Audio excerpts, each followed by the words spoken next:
પુષ્પા સ્ટાઇલમાં લાકડાની સ્મગલિંગ 4 વર્ષથી ખેરનું લાકડું સગે વગે કરાતું હતું. ડેપો મેનેજરની કરવામાં આવી ધરપકડ. દક્ષિણ ગુજરાતના જંગલોમાંથી ખેરનું લાકડું ચોરી કરતા હતા.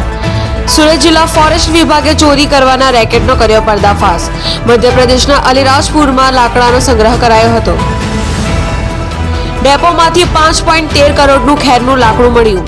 પુષ્પા પિક્ચરને પણ ટક્કર મારે તેવું લાકડા ચોરી કરવાનું મસમોટું રેકેટ. સુરત વન વિભાગના માંડવી દક્ષિણ રેન્જે ઝડપી પાડ્યું રેકેટ.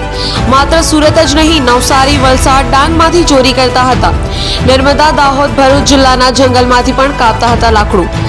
માંડવી દક્ષિણ રેન્જે પાસ પરમિટ વગર વહન કરતા ખેરના લાકડા ભરેલી ટ્રક ઝડપી પાડી હતી. ટ્રકના ડ્રાઈવરની પૂછતાછના આધારે રેલો મધ્યપ્રદેશ પહોંચ્યો.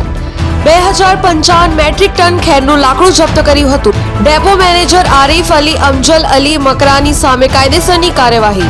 લાકડા ચોરીના ગુનાની સાથે વન્ય પ્રાણી એક્ટ હેઠળ પણ ગુનો નોંધવામાં આવ્યો છે.